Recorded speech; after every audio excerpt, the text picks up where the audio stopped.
Ya. Iya, iya Pak Irfan. Assalamualaikum warahmatullahi wabarakatuh. Waalaikumsalam warahmatullahi wabarakatuh. Innal hamdalillah nahmaduhu wa nasta'inuhu wa nastaghfiruh wa na'udzu billahi min shururi anfusina wa min sayyiati a'malina may yahdihillahu fala mudhillalah wa may yudlil fala hadiyalah. Asyhadu an la ilaha illallah wahdahu la syarikalah wa asyhadu anna Muhammadan abduhu wa rasuluh. Allahumma sholli wa sallim wa barik ala sayyidina Muhammad wa ala alihi wa sahbihi ajmain. Amma ba'du. Alhamdulillah yang kami hormati Ustadz Happy ya, yang telah hadir di tengah-tengah kita. Yang kami hormati para jamaah rutin kajian Diskes BSMI ya di malam Kamis ini yang setia ada Pak Anjar, Pak Bambang ya, Pak Udin, Bu Iin ya, ada Bu Kurnia, Pak Hudori ya, selamat datang, selamat bergabung dengan kajian kita malam ini. Semoga dengan adanya kita rutin mendawamkan ya, menghadiri kajian ini menambah hasanah keilmuan kita. Yang alhamdulillah pada kesempatan ini adalah yang dibahas untuk agenda kita adalah Sirah Nabawiyah, kajian Sirah Nabawiyah bersama Ustadz Happy Andi Bastoni, insyaallah. Salawat dan salam semoga senantiasa dilimpah curahkan kepada qudwah sanah kita, Habibana wa Nabiyyina Muhammad sallallahu alaihi wasallam, pada keluarganya, para sahabat dan juga kepada kita selaku umatnya, mudah-mudahan ya, yang senantiasa istiqomah, yang senantiasa selalu mengikuti petunjuk dan risalahnya, insyaallah. Amin ya rabbal alamin. Bapak Ibu semua, izinkan saya sebagai pembawa acara atau moderator untuk memandu kegiatan kajian eh, Rabuan ini, dan insya Allah kita akan mendengarkan pemaparan dari Ustadz Happy Andi mengenai Sirah Nabawiyah di dengan tema detik-detik terakhir Rasulullah SAW. Artinya kalau kita sudah mendengar detik-detik terakhir berarti risalah sudah sempurna Ustadz ya. Ya, Dan tinggal kita sebagai umatnya untuk mengikuti risalah yang telah sempurna tersebut. Jamaah sekalian, alhamdulillah sudah bertambah nih jamaah kajian kita saat 14 orang. Mudah-mudahan terus bertambah sampai nanti menjelang kita akhir sesi. Insya Allah nanti di akhir sesi Bapak Ibu semua dapat berdiskusi untuk em, memperdalam kembali keilmuan kita dan juga bisa langsung berinteraksi dengan Ustadz melalui raise hand atau juga bisa ditulis di dalam kolom chat. Bapak Ibu semua, untuk mengefektifkan waktu, alhamdulillah telah siap Ustadz Happy di layar kaca dengan kita semua. Oleh karena itu, kepada Al Ustadz, tafadhol maskuran Ustadz. baik. Bismillah. Assalamualaikum warahmatullahi wabarakatuh. Waalaikumsalam warahmatullahi wabarakatuh. Alhamdulillahi wa kafa. Asyhadu an la ilaha illallah. Asyhadu anna Muhammadan abduhu wa rasuluhu al-mustafa wa ala alihi wa sahbihi wa mawala. Rabbi shrah li sadri wa yassir li amri wa hlul 'uqdatan min lisani yafqahu qawli. Qala ta'ala fi kitabil karim. Bismillahirrahmanirrahim. Idza jaa nasrullahi wal fath wa ra'aitan nasa yadkhuluna fi dinillahi afwaja fasabbih bihamdi rabbika wastaghfirhu innahu kana tawwaba. Para peserta kajian PSMI, Ustadz Irfan, yang lainnya ada Dr. Basuki, ya, peserta rutin Bu Iin Parlina serta yang lainnya. Yang lain mungkin masih belum join ya. Kita kembali bersyukur kepada Allah SWT pada Rabu malam. Jadi ini kajian Rabuan ya. Kita dipertemukan kembali pada pukul 8 waktu Indonesia Barat. Yang di luar waktu Indonesia Barat mungkin bisa lebih dulu, bisa belakangan ya. Karena ini kajian online yang bisa dinikmati dari berbagai wilayah. Seperti sampaikan Ustadz Irfan tadi, tema yang akan kita bahas hari ini adalah ila rafiqil a'la. Ya, ila rafiqil a'la. Demikian judul yang ditulis oleh Safi Rahman Al-Mubarakfuri dalam kitabnya Ar-Rahiqul Maktum, ya, ila ar-rafiqil a'la, ya, menuju keharibaan Allah, ya. Lebih populernya disematkan judul detik-detik wafatnya Rasul Shallallahu Alaihi Wasallam. Nah, ini mengisyaratkan kepada kita bahwa kajian sirah nabawiyah secara umum, ya, itu sudah bisa disebut tuntas, ya, dengan apa kajian pada malam hari. Jadi kalau minggu depan ada kajian, ya, maka itu adalah UAS, ujian akhir semester. Udah tamat. Dan lumayan banyak. Ya. Kalau berdasarkan catatan saya, kurikulum yang dibuat itu terdiri dari 30 seri. Jadi kita sudah ketemu di 30 serial kehidupan Rasul SAW.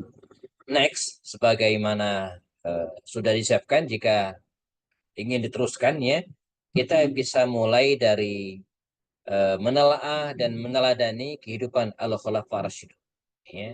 Abu Bakar itu biasa 2 atau 3 kali pertemuan. Omar itu agak banyak nanti, bisa 4, 5 kali pertemuan, ya. Utsman juga demikian, dan Ali bin Abi Thalib radhiyallahu anhu ajma'in, ya.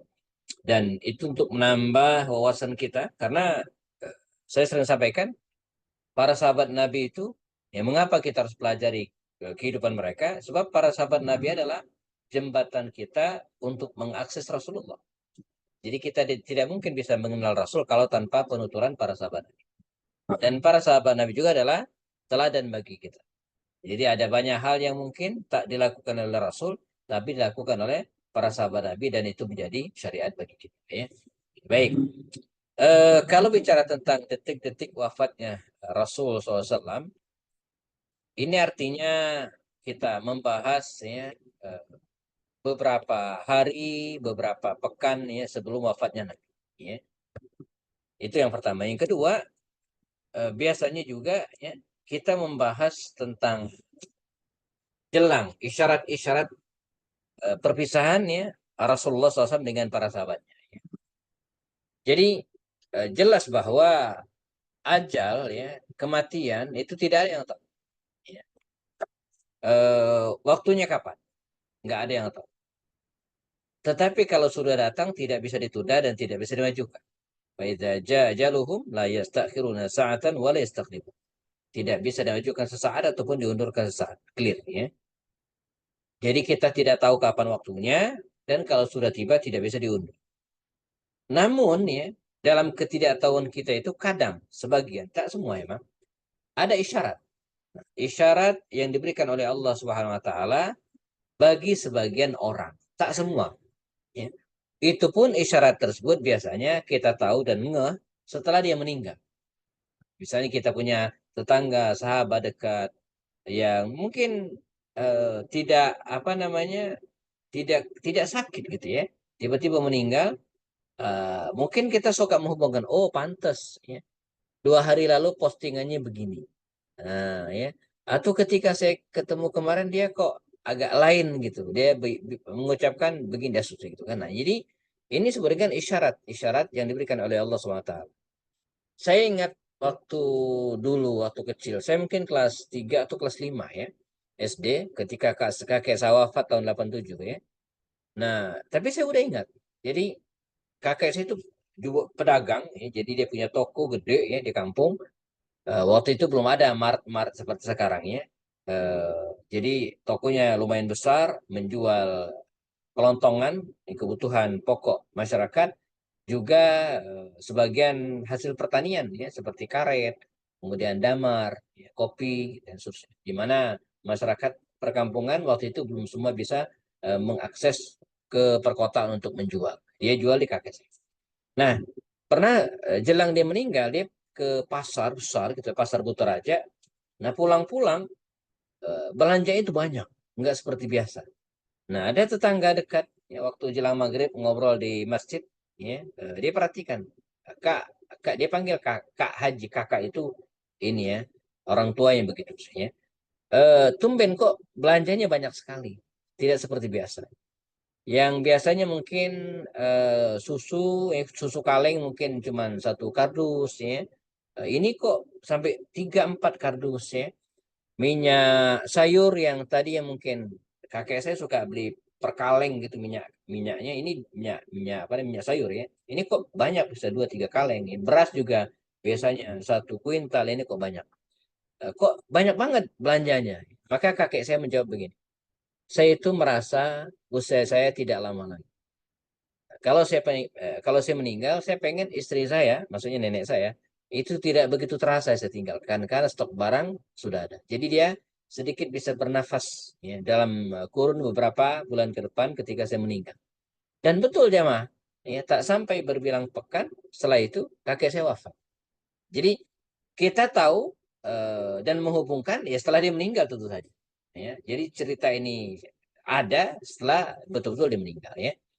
Nah, mungkin kita menemukan banyak kisah yang lain. Kemarin kita kehilangan eh, artis senior dan dia juga seorang apa namanya ya, pendidik gitu ya, ilmuwan doktor dia, kandidat profesor ya, Marisa Haque. Juga demikian, ada beberapa postingannya dan kemudian training-trainingnya yang menyebut tentang kematian itu baru kita hubungkan setelah dia wafat. Bagaimana dengan Rasulullah juga demikian. Ya.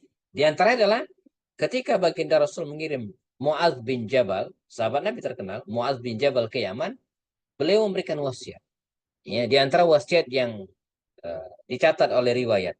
Dan ini sebelumnya terjadi dialog antara Rasul dengan Mu'adz bin Jabal ini ya. Ya Mu'adz, kata Rasulullah SAW, ya, sungguh engkau mungkin tidak bertemu denganku setelah tahun ini. Atau mungkin engkau hanya akan melewati masjidku dan kuburku saja. Ya. Dan betul jemaah, di antara sahabat Nabi yang tak sempat ikut memakamkan jenazah Nabi adalah Mu'adz bin Jabal. Karena dia berada di Yaman. Nah, jadi sebelum dia berangkat, Nabi juga sudah mengatakan, mungkin setelah ini engkau tidak akan ketemu saya lagi ya Mu'adz, kata Rasul ya. Atau kalaupun engkau datang, engkau hanya ketemu dengan masjidku dan makamku saja. Dan betul. Ya. Demikian juga dengan kebiasaan Rasulullah. Biasanya Rasulullah beriktikaf 10 akhir Ramadan. Sebagaimana menjadi tradisi kita hari ini. Al-Ashra al-akhir. Namun ya pada tahun terakhir, ya, pada beliau pada tahun terakhir kehidupannya, artinya jelang meninggal dunia, Rasulullah beriktikaf 20 malam. Ya. Dan biasanya malaikat Jibril menyimak ya, khataman Al-Quran Rasulullah sekali, nah di tahun itu 2 kali. Nah, ini juga disebut oleh sebagian ulama sebagai isyarat ilahiyah, isyarat di Allah tentang dekatnya ajal Nabi SAW. Hal yang tidak biasa. Ketika menunaikan haji wada, ya, di tahun ke-10 Hijriah, Rasulullah SAW ya, sempat bersabda dalam khutbahnya yang panjang, Inilah adri la'alli ala alqakum ba'da ami hadha bihadzal mawqi afada. Ya, bihadzal mawqifi abada. Saya ya, sungguhnya la adri, tidak tahu. La'alli, barangkali, la alqakum, saya tidak ketemu kalian lagi ba'da ami hadha, setelah tahun ini. Bihadzal mawqifi abada. Ya, di tempat ini. Jadi Nabi mengatakan, saya nggak tahu. Mungkin setelah ini kita tidak akan ketemu lagi tempat ini. Ya, setelah tahun ini di tempat ini. Ya. Wa huwa 'inda jumratil aqabah. Nah, setelah melempar jumrah Aqabah 10 Zulhijjah ya, Nabi mengatakan, "Khudhu 'anni manasikakum fala'alli la hujju ba'di 'ami hadza." Ya, ambillah, teladanilah dariku ya bagaimana manasik pelaksanaan haji. Fala'alli, dan bisa jadi saya la ahujju, tidak akan haji lagi ba'da 'ami hadza, setelah tahun ini. Jadi, makanya tahun itu disebut dengan haji wada. Wa unzilat alaihi suratun Nasr ya fi awsati ayyamit tasyrik, dan diturunkan kepada beliau surat An-Nasr yang saya bacakan pada awal kajian tadi ya. Idza jaa nasrullahi wal fath ya. Fi awsati ayyamit tasyrik, pada hari-hari tasyrik. Ya, hari tasyrik itu tanggal 12, 13, 14 ya. Ya, dari tanggal 11, 12, 13 ya. 11, 12, 13 ini sebenarnya hari tasyrik. Fa'arafa annahu al-wada' wa annahu nu'iyat ilaihi nafsu. Maka diketahui itu adalah haji perpisahan Rasulullah SAW. Ya. Disebutkan juga di antara sekian banyak tanda perpisahan Nabi juga adalah datangnya wahyu secara kontinu. Kita tahu Al-Quran itu turun munajaman, bertahap. Jadi enggak 30 juz blok turun ke Nabi, seperti kitab Taurat diturunkan kepada Musa, enggak. Tapi diturunkan secara bertahap. Ya, sedikit demi sedikit. Nah, uniknya pada tahun terakhir kehidupan Rasulullah jelang wafat, ya, Al-Quran itu turun banyak. Ya. Jadi kata Anas bin Malik, sungguh Allah memberikan wahyu secara kontinu kepada Nabi sebelum wafat. Hingga Allah memanggilnya lebih sering dari sebelumnya. Jadi jelang Nabi wafat itu, kalau biasanya seminggu sekali atau 2 kali wahyu turun, ini enggak, hampir setiap hari. Bahkan dalam satu hari bisa jadi 2 atau 3 kali. Ya. Nah, Al-Hafiz Ibnu Hajar menjelaskan rahasia dalam hal ini bahwa rombongan yang datang kepada Nabi, ya, sejak Fathu Makkah semakin banyak. Dan semakin banyak juga yang bertanya tentang hukum-hukum, sehingga banyak pula ayat yang turun. Karena sebab itu. Nah, jadi memang itu jalannya, ya. Jadi ada yang banyak setelah Fathu Makkah banyak yang datang menemui Nabi dan bertanya, kan Nabi harus jawab. Nah, jawabannya dari Allah berupa Al-Quran. Ini yang menjadi eh, penyebab, ya, turunnya wahyu kepada Rasul bertubi-tubi, dan sepertinya ingin menghabiskan stok, begitu kira-kira, ya, yang berada di sisi Allah Subhanahu wa taala kepada nabinya. Rasulullah sempat keluar ke Uhud, ya, dan mendoakan para syuhada, ya, seperti seorang yang berpisah dengan orang-orang hidup dan meninggal. Kemudian beliau menuju mimbar dan berkata, "Inni fartul lakum wa ana syahidun alaikum wa inni wallahi la anzura ila haudil an wa inni utitu mafatiha khazainil ardi wa mafatihal ardi wa inni wallahi ma akhafu alaikum an tusyriku ba'di walakinni akhafu alaikum an tanafasu fiha." Saya bagian dari kalian, saya menjadi saksi bagi kalian, dan sungguh demi Allah, saya seperti melihat, ya, sudah melihat telagaku sekarang. Dan aku diberikan, ya, mafatihah khazainul ardi, kunci-kunci perbendaharaan bumi. Ya. Wa ini wallahi, dan saya tidak takut. Ma khafu alaikum, ya, antusyiku bi ba'di. Saya tidak khawatir kalian akan mensekutukan Allah setelah. Walakin ya khafu, yang saya takutkan adalah antanafasu fiha, kalian berebut harta kekayaan dunia. Nah, ini sabda Rasulullah SAW sepulang dari ziarah ke makam Uhud. Ya.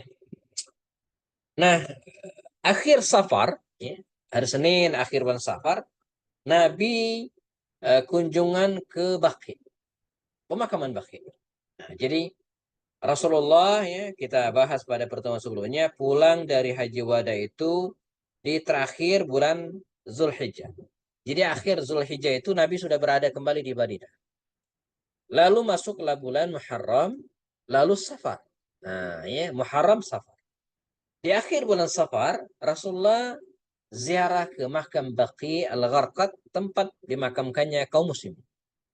Sepulang dari pemakaman itu, Nabi merasakan tubuhnya pusing dan suhunya panas. Tidak disebutkan berapa derajat Celcius, ya.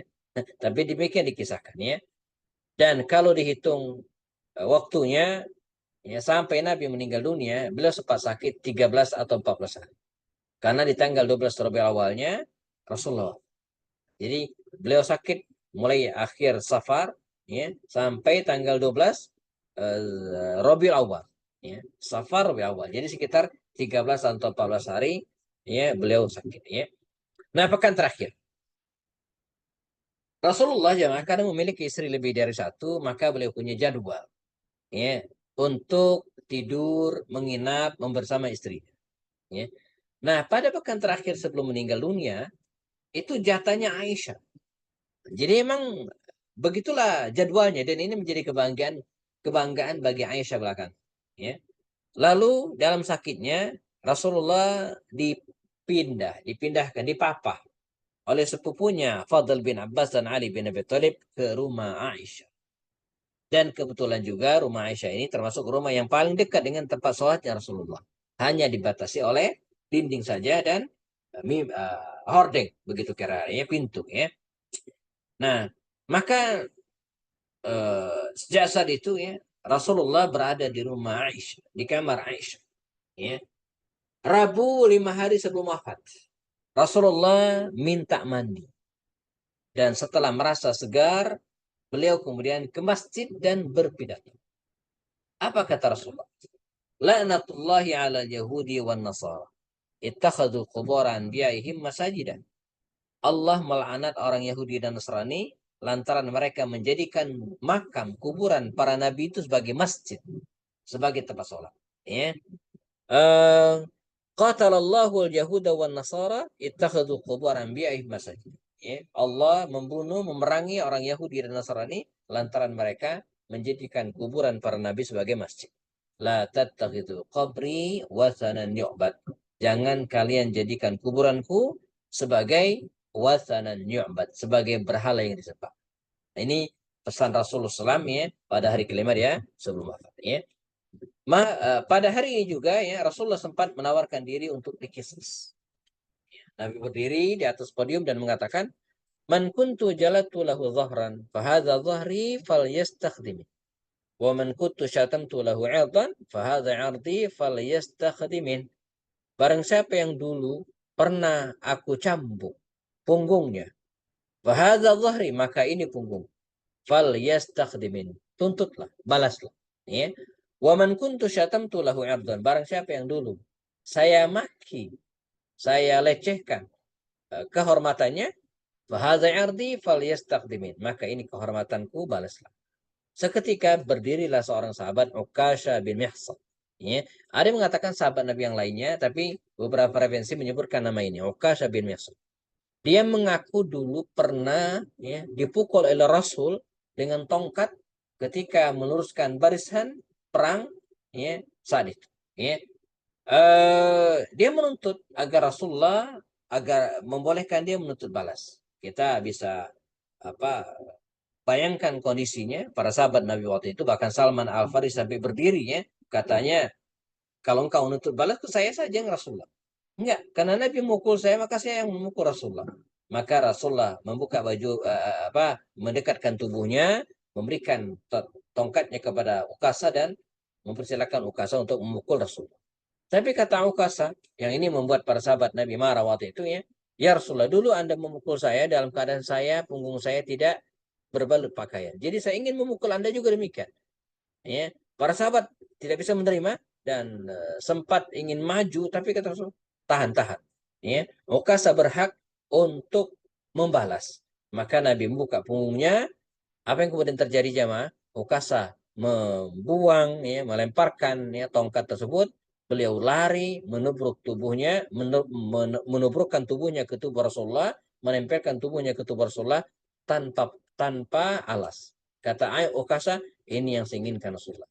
Manalah mungkin saya sanggup memukulmu, saya cuma pengen menempelkan tubuh yang hina ini dengan tubuhmu yang mulia. Nah ini salah satu kisah, walaupun sebagian ulama menyebut kisah ini dhaif ya, tapi cukup populer dengan segala perbedaan pendapatnya ya.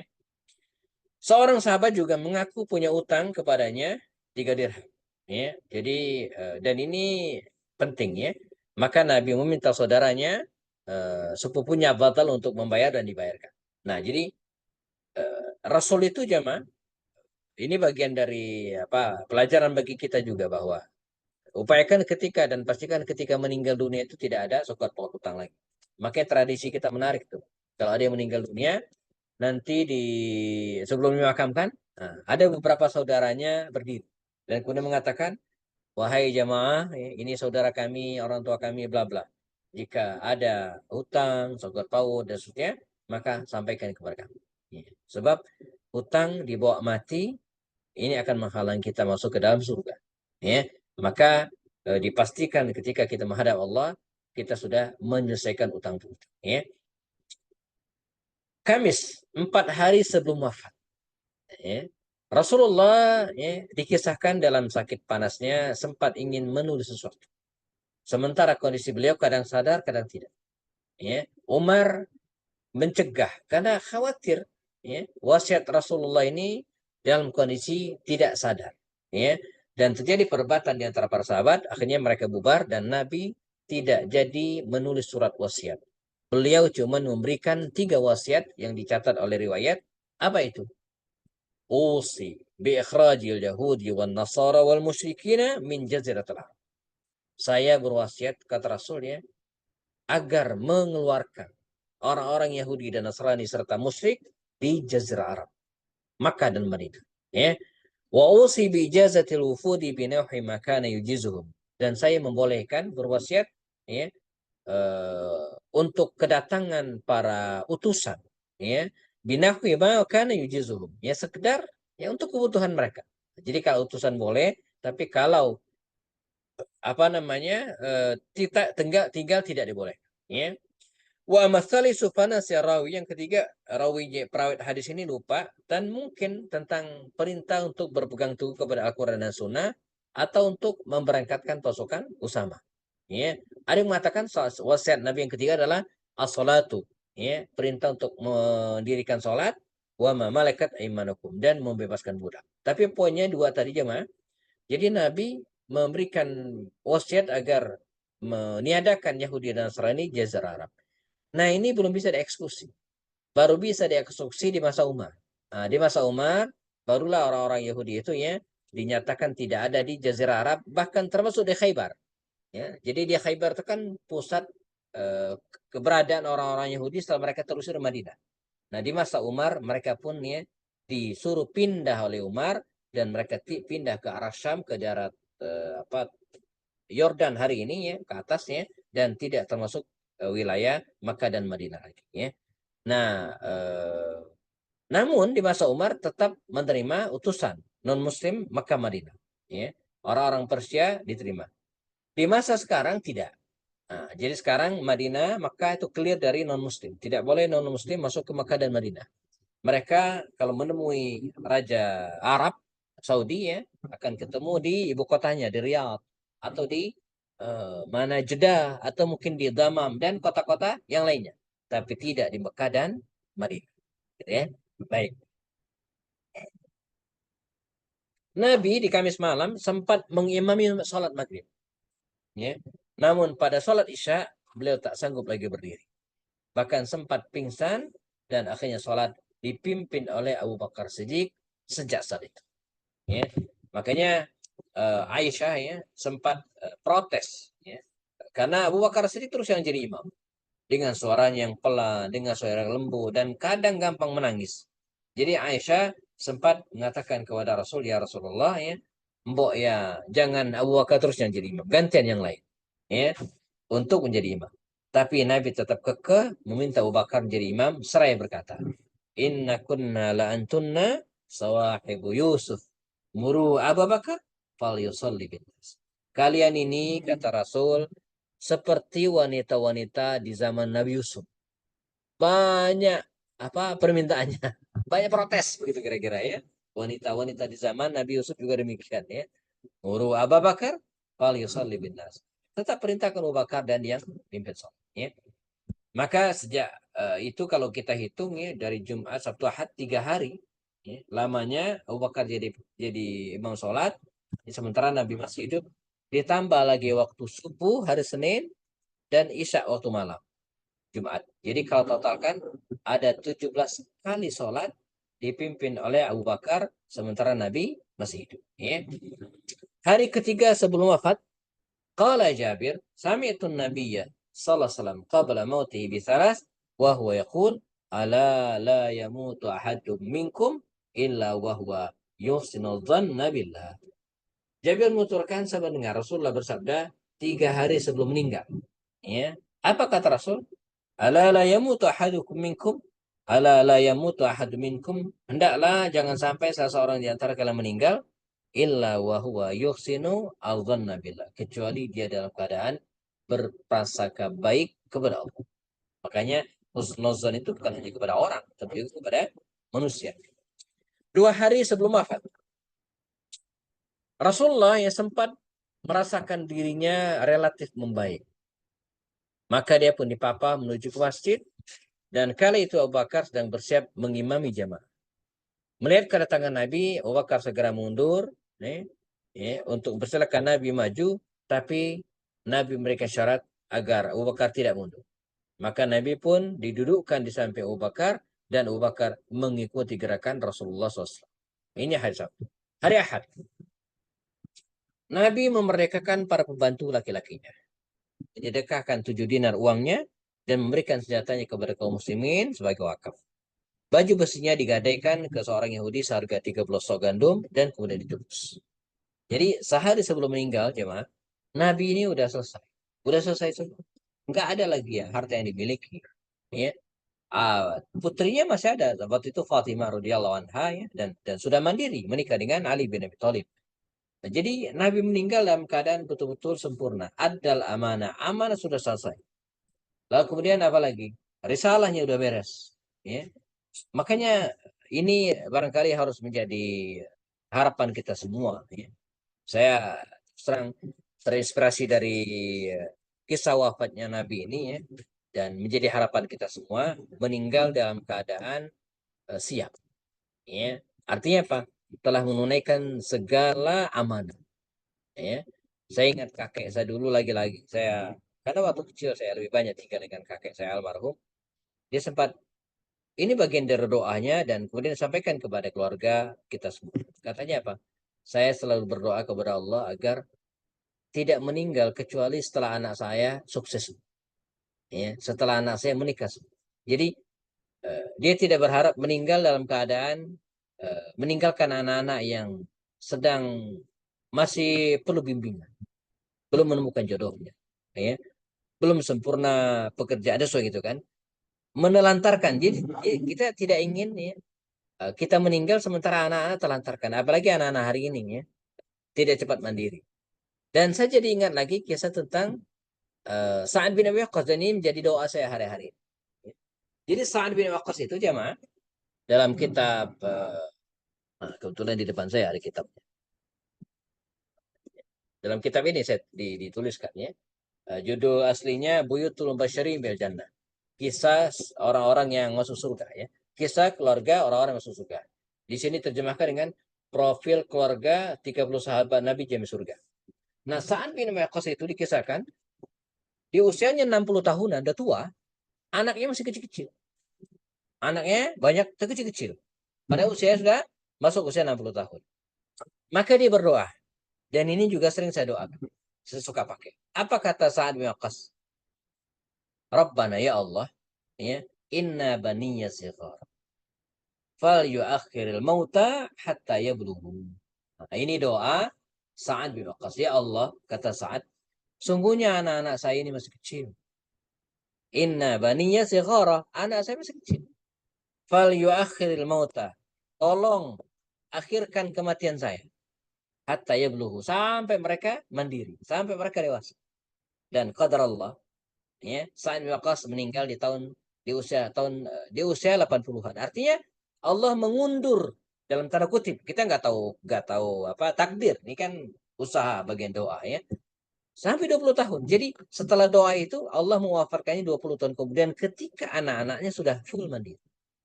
Nah, ini makanya doa kita kepada Allah ya. Kalau saya diantaranya agar meninggal keadaan muslim dalam keimanan, dan satu lagi tidak terbebani oleh apapun. Betul-betul selesai. Ya. Tidak ada amanah yang masih ngambang. Ya. Tidak ada anak yang belum selesai kuliahnya. Ya. Mereka sudah mandiri. Jadi ketika kita menghadap Allah sebagaimana Rasulullah, tidak ada beban lagi.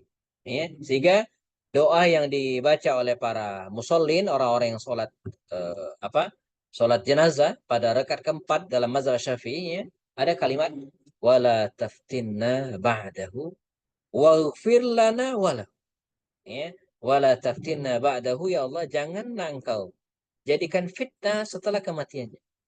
Jadi tidak sedikit ada di antara orang yang ketika meninggal dunia itu menyisakan fitnah, ya, menyisakan fitnah. Ya, ini enggak fitnah entah bagi dirinya atau mungkin keluarganya. Nah, kita tidak pengen demikian. Wala taftinna ba'dahu waghfir lana wala. Ya, ampunkanlah kami dan ampunkanlah dia. Baik. Terakhir jemaah, hari terakhir Senin pagi. Ya. Ini hari terakhir dalam kehidupan Rasul SAW. Ya. Jelang subuh di Senin pagi, Rasulullah menjebakkan tirai pintunya. Ya kan, rumah Rasulullah berbatasan dengan mihrab, ya, jadi Rasulullah menyibakkan tirainya, melemparkan senyum kepada para sahabat, dan para sahabat yang sudah siap-siap berdiri untuk melaksanakan sholat subuh. Iqamah pun sudah dikumandangkan oleh Bilal bin Rabah. Tinggal Abu Bakar mengangkat takbir. Ya. Dan mereka sampai hampir menunda pelaksanaan sholat tersebut, mengira Nabi akan, ya, minta dibopong ke depan. Tapi Nabi kemudian melambaikan tangannya dan, ya, sambil tersenyum. Itulah senyuman terakhir Rasulullah, ya, yang dilihat oleh para sahabat secara bersama-sama. Dan itulah sholat terakhir Rasulullah SAW. Mengapa demikian? Karena saat duha semakin menanjak, tiba-tiba datang seorang tamu mengetuk pintu. Fatimah diminta menemui, dan Fatimah melaporkan. Siapa dia, kata Rasulullah? Kata Fatimah, seorang laki-laki. Ingin menemui ya, ingin menemuimu ya Rasulullah. Ya ayahku, kata Fatimah. Tahukah engkau siapa dia? Kata Fatimah, enggak tahu. Dia adalah, ya, malaikat yang menghilangkan kelezatan dunia. Malaikat Israel. Ya, izinkan dia masuk. Dan Nabi pun sempat membisikkan suatu ke telinganya Fatimah, dan Fatimah menangis. Nabi membisikkan suatu lagi ke telinga Fatimah, dan dia pun tertawa. Belakangan Aisyah bertanya kepada Fatimah, ya, kenapa dia tersenyum, menangis kemudian tersenyum? Apa kata Aisyah? Kata Fatimah, saraniyan nabiyyu annahu yaqbadu fi wajhihi alladhi turfi bihi. Rasulullah membisikkan ke telingaku bahwa dia akan meninggal dunia pada sakitnya yang sekarang. Fabakaitu, dan saya menangis. Summa sarani, kemudian Nabi membisikkan lagi, fa akhbarani, dan memberitahu saya, anni awwalu ahlihi yattabi'uhu fadhahik, bahwa sayalah dari keluarga intinya yang akan menyusulnya lebih dulu. Ya, fadhahiktu, maka saya tersenyum. Dan betul, 6 bulan berselang kemudian Fatimah meninggal dunia menyusul ayahandanya Rasulullah SAW, sehingga dialah, ya, menjadi keluarga Rasulullah yang pertama kali menyusul sebagaimana disebutkan oleh Fatimah radhiyallahu anha. Ya. Nabi sempat memanggil Hasan dan Hussein dan memeluk keduanya dan memberikan nasihat. Ya. Demikian juga di sampingnya ada Ali bin Abi Thalib, ada Fatimah, ada Aisyah, ada susnya itu, ya.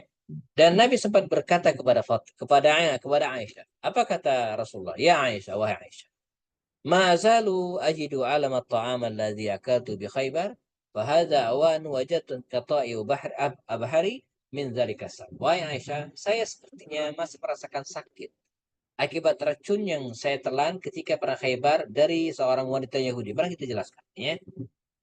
Fahadha awanu wajadtu inqata' bahri. Dan sekarang seperti saya merasakan urat nadiku saya akan putus.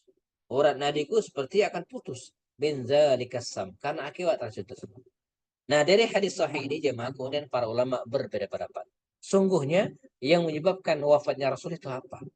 Sakit biasa atau memang ada hubungan dengan racun yang pernah ditelan ketika perang Khaybar? Ya, fihi, ada perbedaan di kalangan ulama. Namun apapun jemaah, andai beliau meninggal karena racun tersebut, ya jelas ini bagian dari syahid dengan makna yang sebenarnya. Dan andai pun tidak, maka Nabi tetap meninggal dalam keadaan husnul khatimah. Jadi tidak ada baik dan buruknya ketika kedua kondisi tersebut dialami oleh Rasulullah SAW, ya. Aisyah pun kemudian menarik, ya, mendekatkan tubuhnya sehingga Rasulullah persis berada di pangkuannya. Jadi Rasulullah, ya, terbaring di pangkuan di pahanya Aisyah. Inna min ni'amillahi alayya, sungguhnya di antara nikmat Allah kepadaku, anna Rasulullah, kata Aisyah, tufiya fi baiti, Nabi itu meninggal di rumahku. Wa fi yaumi, dan pada hari jatahku. Wa baina sahri wa nahri, dan di pangkuan. Wa anna Allah jama'a baina riqi wa riqihi inda mauti. Dan Allah mengumpulkan keringat Rasulullah dan keringatku pada saat beliau meninggal.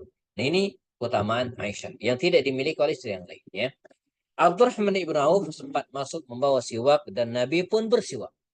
Nabi pun bersiwak. Ya. Nah, pada slide terakhir ini jamaah saya akan bacakan penutupan kalimat, ya, pada detik-detik wafatnya Rasul yang tertera dalam kitab Ar-Rahiqul Maktum, ya. Penulis tersebut menuturkan, wa ma ada an faragha min siwak hatta rafa'a yadahu aw usba'ah. Dan demikianlah Rasulullah tetap bersiwak, ya, sampai kemudian beliau melepaskan tangannya, mengangkat tangannya, ya, mengangkat tangannya ausbu'ah atau telunjuknya. Wa syakhasa basarahu nahwa saqaf. Lalu Rasulullah memandangkan, ya, mengalihkan pandangannya nahwa saqaf, ke langit-langit. Begitu. Menengadahkan pandangannya ke langit-langit. Wa taharrakat syafatah, dan kelihatan bibir Rasulullah itu bergerak. Taharrakat, ya. Fazaqat ilaihi Aisyah. Aisyah penasaran Nabi baca apa. Maka Aisyah mendekatkan telinganya ke mulut Rasulullah. Dia pengen tahu Nabi baca apa. Dan pada kalimat tersebut Nabi berdoa, ma'alladzina an'amta alaihim minan nabiyyin was-siddiqin wasyuhada was-shalihin.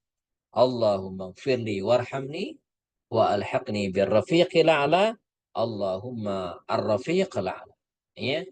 Dan ya Allah, kata Rasul, kumpulkanlah aku bersama dengan para nabi, orang-orang yang jujur, para syuhada, dan orang-orang saleh. Allahumma gfirli warhamni. Ya Allah, ampunilah aku dan sayangilah aku. Wa alhiqni birrafiqil a'la, dan pertemukanlah aku dengan zat yang maha tinggi. Zat yang maha tinggi. Ar-rafiqil a'la. Ya. Nah, wa kararat kalimat al-akhirah salasan, dan kalimat terakhir diulang oleh Rasul 3 kali. Wa malat yadah, dan kemudian tangannya turun. Wa lahiqa birrafiqil a'la, dan Rasul pun menemui Allah Subhanahu wa taala. Inna lillah wa inna ilaihi rajiun. Wafat Senin waktu duha 12 Rabiul Awal 11 Hijriah dalam usia 63 tahun 4 hari. Ini dalam hitungan Sofia Rahman Al-Mubarakfuri, ya, karena dia menganggap Nabi lahir bukan 12 Rabiul Awal tapi lahir 9 Rabiul Awal. Jadi ada kelebihan sekitar, ya, 3 atau 4 hari. Ya. Namun bagi kita yang menganggap Nabi lahir 12 Rabiul Awal, maka persis ketika meninggal dunia usianya 63 tahun dalam hitungan Hijriah. Kalau dalam hitungan Masehi, ya mungkin kurang dari itu, ya. Rasulullah meninggal dunia, dan kemudian Anas bin Malik menuturkan tiada hari yang paling indah dan cerah selain hari kedatangan Nabi ke Madinah. Dan tiada hari yang lebih mendung dan muram daripada hari ketika Rasulullah wafat di Madinah. Nah, wafatnya baginda Rasul ini, jemaah, ini tentu saja, ya, mengguncang Madinah, dan para sahabat mayoritas tidak mau menerima, tidak bisa menerima tentang wafatnya Rasulullah. Bahkan Umar sempat memberikan ancaman, siapa yang mengatakan Rasulullah meninggal dunia, saya akan penggal leher. Beliau tidak meninggal dunia. Dia cuma pergi sebentar menemui Allah. Kama zahaba Musa. Sebagaimana Musa dulu pergi 40 hari dan balik lagi ke kau. Ya. Dan ini yang kemudian menjadi salah satu penyebab mengapa jenazah Rasulullah, ya, relatif terlambat dalam tanda kutip dimakamkan. Sebab beliau meninggal Senin waktu duha dan dimakamkan Selasa malam ba'da maghrib. Lebih dari 24 jam lamanya, ya.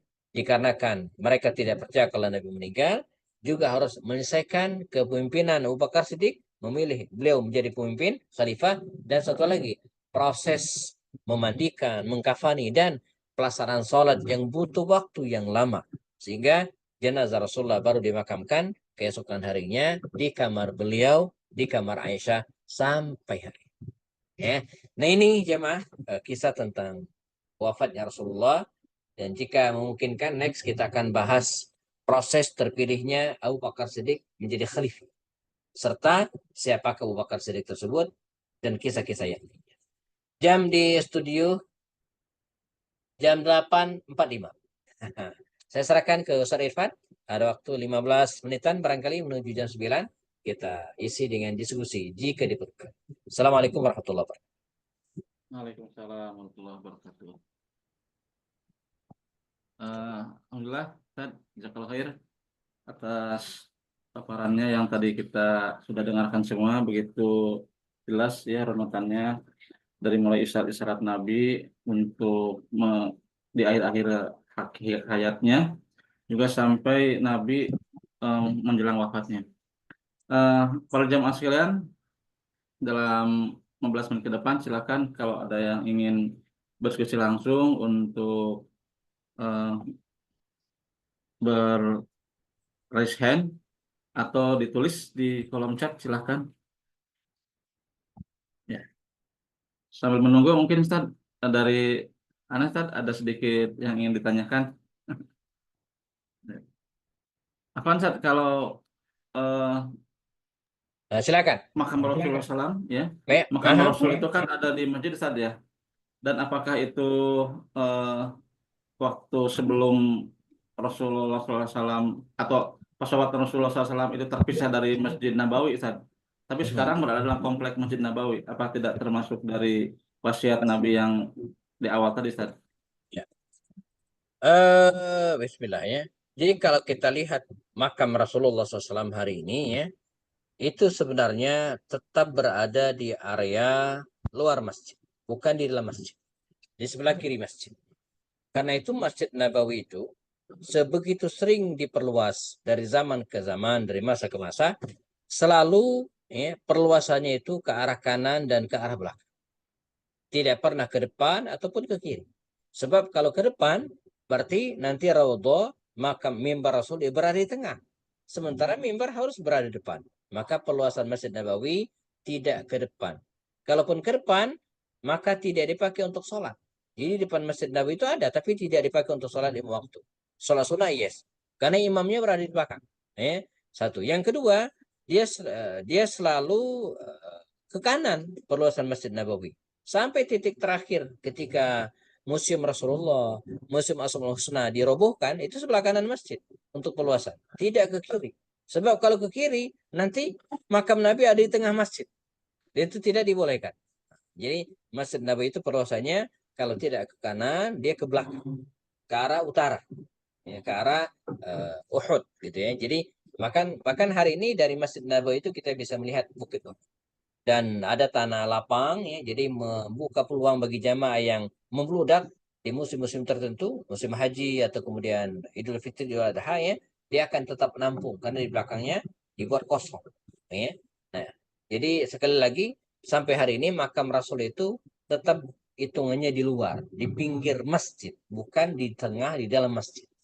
Nah, ini berbeda dengan makam nabi-nabi yang lain yang kita sayangkan. Misalnya saya kemarin ke Hebron, ke ke mana ya, ke Palestina ya, ke Hebron, itu makam Nabi Ibrahim itu di dalam masjid, di dalamnya.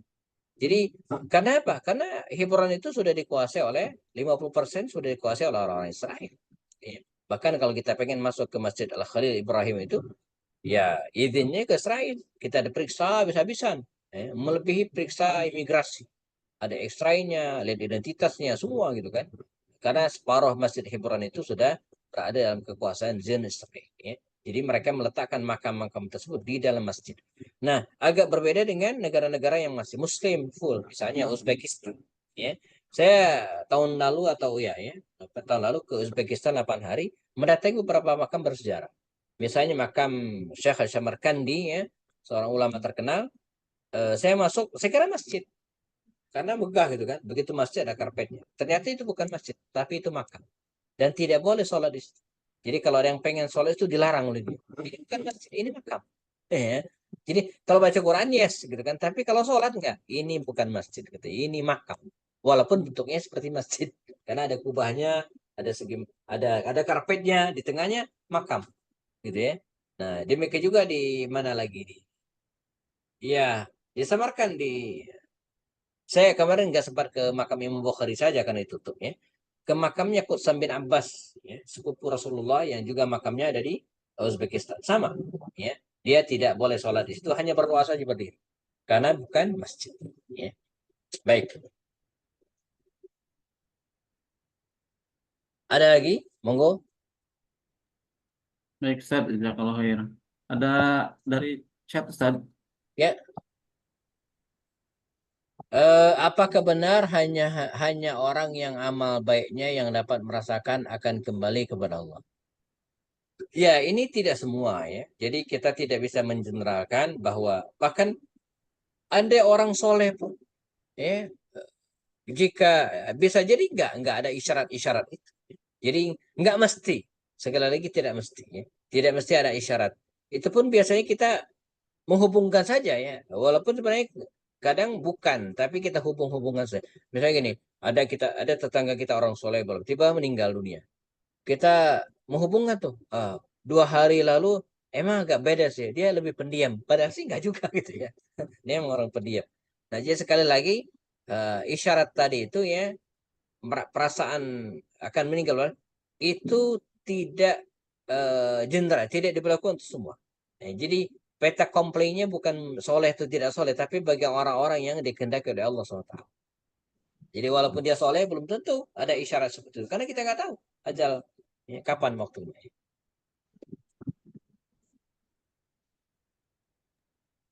Ya, kalau Ustaz.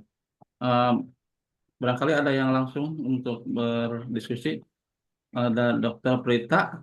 Tafadhol, Dok, mangga.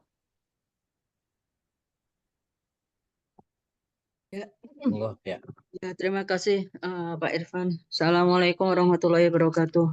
Wassalamualaikum warahmatullahi wabarakatuh. Ada beberapa pertanyaan, semoga tidak kebanyakan. Yang pertama, Ustadz, tadi dikatakan bahwa pada saat-saat terakhir Rasulullah memerdekakan pembantunya 6 orang laki-laki. Ini yang saya tanyakan, kenapa kok istilahnya memerdekakan, padahal kan sudah tidak ada perbudakan pada saat itu. Satu. Kedua, ada juga Rasulullah menggadaikan dan di sebagai penggantinya adalah gandum. Ini agak berkontradiksi dengan bahwa Rasulullah itu sudah tidak punya hutang lagi. Sudah ini ya, sedangkan menggadaikan itu kan ibaratnya ada yang masih tergadai, barang tergadai seperti itu. Ya. Dan kemudian mohon bisa di-share kepada kami doa yang termasuk juga Ustadz laksanakan adalah agar diwafatkan setelah anak-anak mandiri dan setelah tidak ada hutang lagi seperti itu. Dan terakhir pertanyaan keempat, ini sebetulnya komen aja. Saya tuh pernah membaca bahwa ada seorang ilmuwan yang meneliti dan menyimpulkan bahwa kemungkinan yang diderita oleh Rasulullah di saat-saat terakhir beliau itu adalah sakit tifus yang kita kenal sekarang sebagai sakit tifus. Apakah Ustadz juga pernah membaca seperti itu ya? Terima kasih. Baik. Assalamualaikum. Salam. Oke, bismillah ya. Jadi di dalam catatan riwayat tidak disebutkan angkanya sih, tapi pembantunya, para pembantu laki-lakinya ya. Oh iya ya. Ya, jadi dulu bahkan sampai Nabi meninggal dunia ya, beberapa sahabat Nabi itu masih memiliki budak, masih ya. Masih memiliki budak karena itu proses pelepasan atau pemerdayaan budak ini dalam Islam dilakukan betul-betul secara bertahap. Ya. Saya lupa namanya. Kalau nggak salah Abdullah bin Umar itu sampai masih punya budak. Ya. Nafi kalau nggak salah. Nafi itu seorang ilmuwan itu tadinya budaknya Abdullah bin Umar gitu ya. Tetap berstatus sebagai budak. Akhirnya dimerdekakan. Nah Nabi juga ya, sebagaimana yang lain juga memiliki banyak budak. Tapi sebelum dia meninggal dunia persis seperti yang saya riwayatkan ini ya, itu dilepaskan semua. Para sahabat Nabi juga demikian. Ketika mereka akan meninggal, mereka lepaskan semua dan dimerdekakan. Jadi ketika meninggal dunia sudah tidak ada lagi budak yang menjadi tanggungannya atau yang menjadi miliknya. Nah, Nabi juga demikian. Jadi ketika wafat lepas, tidak ada pembantu yang berstatus budak. Ya, satu. Kemudian yang kedua tentang baju besi. Mungkin kalimatnya saya harus perbaiki lagi. Jadi Nabi itu dulu pernah menggadaikan baju besinya kepada seorang Yahudi ya, seharga 30 sok dan minta ditebus. Sehingga ketika Nabi meninggal selesai. Jadi bukan ini kalimatnya mungkin saya edit lagi nantinya. Baju besinya yang digadaikan ke seorang Yahudi seharga 30 sok itu ditebus. Oh, penebusan ya berarti. Betul, penebusan. Jadi bukan mulai menggadaikan. Ini saya edit nanti ya kalimatnya. Sehingga praktis sebagaimana disimpulkan di akhir tadi, saat Nabi meninggal tidak ada budak yang belum dimerdekakan, ya, tidak ada harta yang belum disedekahkan, tidak ada baju besi yang digadaikan, semua sudah ditebus dan selesai. Sehingga ini harapan kita semua. Mungkin nanti Kang Dimas mungkin mengingatkan saya untuk meng-share doa Sa'ad bin Abi Waqqas tadi. Juga saya kutipkan dari buku ini ya, biar tambah yakin. Ini seingat saya aja, tapi sekarang saya buka lagi bukunya ya. Wafat halaman 153. Ini versi terjemahan ya, tetapi aslinya ada Arabnya. 153. Ya ini ya. Ini halaman 160 ya. Jadi Sa'ib Waqqas ini berumur panjang Nabi pengasuh anaknya. Direkan dari Labibah Al-Ansari, seorang sahabat Nabi menuturkan, Sa'ib Waqqas berdoa, "Ya Tuhanku, aku mempunyai anak-anak masih kecil. Maka tangguhkanlah kematianku hingga mereka dewasa." Ini kalimatnya. Dan kalimat Arabnya tadi itu ya. Inna baniya sigharan fal yu'akhirul mauta hatta yablugh. Ya Allah, sungguh anakku masih kecil ya, sigharan fal yu'akhir al mauta, maka tundalah kematianku ya, hatta yablugh, sampai mereka balik. Balik maksudnya dewasa, mandiri ya. Kemudian satu lagi apa tadi, Dokter? Udah ya? Yang sakit tipes. Oh, sakit ya, Pak. Pernah Iya, membaca jadi itu. betul. Jadi kalau lihat dari gejalanya, ya Rasul itu panas. Ya, jadi Iya. panas tinggi, nggak turun-turun ya, sampai beliau itu sesekali pingsan. Ya, jadi tidak sadarkan diri. Kalau di kita mungkin, tapi nggak tidak ada penyebutan kejang bla bla sih. Tapi kalau dengan demikian, kalau dia menyebutkan tipes, bisa jadi. Ya. Dan waktu itu penyakit tipes itu sudah ada. Sejenisnya, maksud jenis tipes itu. Yang kita kenal hari ini tipes. Mungkin namanya bukan tipes. Nah, ya. Jadi bisa jadi wallahu alam. Karena dalam riwayat ya ini kan analisa mereka yang paham dengan gejala penyakit Rasul. Kemudian kan begini. Jadi ada beberapa buku tertentu yang memang mendetilkan sakit Nabi itu. Ya. Di antara yang saya baca tadi itu. Beliau itu panasnya tinggi selama 13 atau 14 hari, nggak turun-turun gitu kan. Ya. Kemudian yang kedua, sesekali beliau pingsan. Ya. Dan gejala itu salah satu adalah gejala penyakit tipes. Ya. Yang tipes itu kan bisa sampai berhari-hari gitu ya, sampai 14-15 harian kalau tidak tertangani. Kalau DB kan biasanya 3 harian, ya, masa kritisnya. Jadi kalau tipes itu relatif panjang waktunya ya. Jadi kalau ada yang memutuskan kemudian ahli medis melakukan penelitian Nabi mengidap penyakit tipes, bisa jadi, wallahu alam, bisa ya. Melihat dari jenis penyakit dan kondisi Rasul ketika akan meninggal dunia tadi. Ya. Dan beliau menggigil, sakit, gitu ya. Ini kita tidak bicara pendapat yang mengatakan beliau diracuni ya. Saya juga cenderung ungkapan Nabi bahwa dia masih merasakan racun tadi itu ungkapan karena beliau merasakan sakit. Sebab jeda antara perang Khaybar dengan wafatnya Rasul ini cukup panjang. Perang Khaybar itu terjadi tahun ke-7. Nabi wafat tahun ke-11, 4 tahun namanya gitu kan. Jadi rasanya kelamaan tuh racun ya di tubuh Rasul. Lagi pula dalam kisah Nabi diracuni itu beliau tidak sempat mengunyah, tidak sempat masukkan ke dalam tubuhnya kan, dikeluarkan gitu ya. Malah ada korban di laki-laki lain yang jadi korban wanita itu. Jadi saya cenderung pada pendapat bahwa Nabi itu sakit bisa jadi sejenis tipes dan bukan diracun oleh Yahudi tadi. Ini satu pendapat. Kalau ada yang pendapat lain ya ini kan analisa. Faktanya cuma seperti itu. Wallahu a'lam. Bisa saya tambahkan lagi, Ustadz.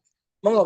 Jadi kalau sekarang tipes itu sudah penyakit yang sangat merakyat ya. Tetapi memang zaman saya kecil, nggak usah jauh-jauh ke zaman Rasulullah, zaman saya kecil tipes itu adalah sebuah penyakit yang sudah menghebohkan sekali. Ada orang sakit tipes maka itu sudah dianggap sebuah kejadian yang luar biasa. Pada kondisi tipes yang berat dan lanjut, memang ada fase-fase di mana orang itu kehilangan kesadaran. Yang kita kenal sebagai delirium. Cuma zaman sekarang karena adanya antibiotik, sudah hampir tidak pernah terjadi lagi fase seperti itu. Itu aja tambahan saya. Baik, Jazakumullah khair, ya. Ustaz. Iya, makasih Bu Berita, betulnya. Betul. Dan ya sekarang kalau anak panas ya kita sangat khawatir kalau dia DB gitu kan. Karena itu Ya. cepat banget tidak tertolong. Kalau tipes masih panjang ininya harapannya ya. Iya, pasti. Wallah. Oke, makasih Bro Tar atas. Monggo yang lain Saudara Irfan kalau ada yang lagi tambahkan. Mangga Bapak Ibu semua yang ingin bertanya. Pak Nurholis, mangga langsung Ya, open mic. makasih Kang. Ya.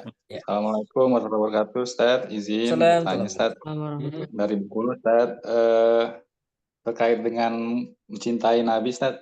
Ya. Ini bingung juga kalau kita dari skala prioritas gitu ya, dari sekian banyak contoh yang beliau lakukan dalam keseharian kita, itu kalau kita prioritas, Ustaz, misalnya contoh lah antara kita mau umroh, menyiapkan dana kita gitu ya.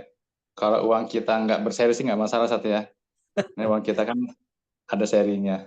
Nah ini antara kita membantu keluarga kita atau ada kegiatan sosial yang lainnya atau Palestina yang lainnya itu salah nggak sih kalau kita menunda umroh karena pertama udah pernah umroh kan, sedangkan kita kayaknya lebih ke yang sekitar kita itu apakah salah saat kita tidak mencintai Rasulullah kita nggak mau datang lagi ke sana gitu gimana Ustaz? Ya, baik. Ya, Bismillah. Jadi kita sering ya bukan bingung ya, bingung menentukan prioritas. Padahal dua-duanya baik, gitu kan. Menyantuni tetangga, kiri kanan, keluarga, bla bla itu suatu hal yang baik. Dan umrah juga ada kebaikannya ya. Maka timbangannya adalah dahulukan kepentingan yang sifatnya terbatas, artinya sekali selesai, ya. Sementara yang berketerusan itu bisa dilaksanakan kapanpun. Misalnya membantu tetangga itu kapanpun bisa dan nggak cukup sekali gitu ya, nggak cukup sekali. Umroh begitu selesai. Ya. Misalnya sekali kita targetkan, misalnya pernah umroh tapi tahun ini pengen umroh. Begitu saya umroh, begitu kelaksanaan umroh. Nah pulangnya itu selesai gitu kan. Sementara membantu tetangga itu nggak ada habis-habisnya. Terus gitu kan. Satu. Nah yang kedua, kecuali kalau kebutuhan tersebut ya sangat mendesak dan tuntas, misalnya ada orang, nauzubillah misalnya, dia harus dioperasi segera, masuk rumah sakit, ya. Sementara kita pengen mau daftar umroh. Uangnya itu bisa kita alokasikan untuk bantu saudara kita yang kebutuhannya sangat mendesak ini. Karena ini kritis. Ya. Setelah itu selesai gitu kan, kita bisa alihkan dana yang lainnya untuk umroh. Jadi itu saya kira rumusnya gitu kan. Jadi jangan sampai gini, jangan sampai bantu tetangga enggak, umroh juga enggak. Ya, karena bantu tetangga itu enggak ada habis-habisnya. Selagi kita mampu dan bisa terus. Tapi kalau umroh begitu berangkat, ya insya Allah ya diberikan rezeki Allah yang lainnya insya Allah. Karena Rasulullah kemudian menjamin ya bahwa tabi'ul hajj wal umrah ya fa innahuma yanfiyanil faqr wa dzunub. Laksanakanlah haji, ikutilah dengan umroh kata Rasulnya, karena keduanya yanfiyanil faqr. Dia akan menghilangkan kefakiran wa dzunub dan menghapus dosa. Jadi nggak ada orang miskin kenapa miskin? Umrah terus ya miskin nggak ada. Tapi justru diberikan rezeki oleh Allah Subhanahu wa taala. Lagi-lagi kecuali kalau pilihannya tadi itu darurat, penting banget. Ya, kita bisa tunda umroh kita dan mendahulukan yang darurat. Tapi kalau sekedar membantu keseharian dan kemudian seterusnya, ya ini satu hal yang tidak berhenti sekali, tapi terus-menerus dan bisa kita laksanakan pasca umroh. Nah, jadi tergantung tandingan kebutuhannya gitu kan. Mendesak umroh ataupun yang sifatnya darurat tadi. Tapi kalau darurat ya kita tunda umroh kita. Tapi kalau tidak darurat ya itu bisa kita laksanakan umroh. Insya Allah diberikan rezeki lagi oleh Allah SWT.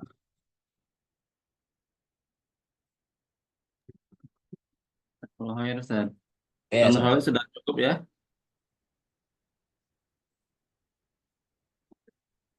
Cukup mungkin Ustaz. Ustaz, mungkin ini sebelum ditutup, karena ada penasaran terakhir Ustaz. Jadi dalam riwayat Rasulullah SAW meninggal itu ada dua versi. Kalau di broadcast WA itu suka ada dua versi gini Ustaz. Meninggal di pangkuan Aisyah istrinya, dan juga yang satu lagi versi meninggal di pangkuan Fatimah anaknya. Nah katanya yang versi Fatimah itu dari Syiah. Betul apa enggak Ustaz? Iya, ada riwayat bahkan lain mengatakan Nabi itu meninggal di rumahnya Ali gitu ya. Dan ini tidak benar. Justru hadis riwayat Muslim tadi disebutkan jelas ya bahwa inna min ni'amillahi alayya kata Aisyah. Sungguh di antara nikmat Allah kepadaku adalah bahwasanya Rasulullah SAW tufiya fi baiti, meninggal di rumahku, wa fi nahri, dan di pangkuanku. Dan jadi di pangkuan Aisyah. Bukti lainnya bahwa para nabi itu meninggal dan dimakamkan di mana mereka meninggal dunia. Nah, kita lihat hari ini Nabi itu makamnya di rumah Aisyah, bukan di rumah Fatimah. Kalau rumah Fatimah di sebelahnya, di depannya, kan? Itu rumah Aisyah, dan ulama sepakat itu rumah Aisyah. Kalau rumah Fatimah di depannya lagi bersebelahan dengan rumahnya Hafsah. Rumah Hafsah itu sekarang persis berseberangan dengan makam Nabi. Jadi kalau kita jalan nih dari Raudhah ya, nggak tahu kalau ibu-ibu ya, ini jalur bapak-bapak yang saya tahu ya. Ibu-ibu kan saya nggak pernah lewat jalur ibu-ibu ya.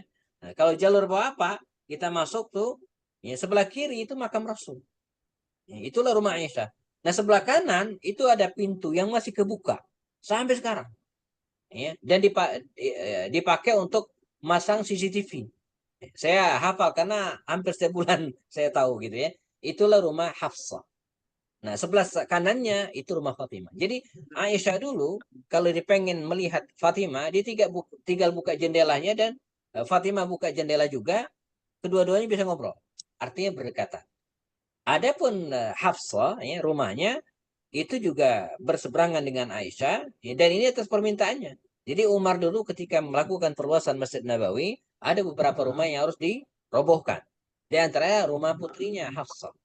Maka Hafsah mengingatkan, iya nggak masalah rumah saya digeser ya, tapi ingat jendelanya jangan dibuang, jangan ditutup ya, tetap dibuka. Karena dari sini saya dulu memandang Rasulullah SAW.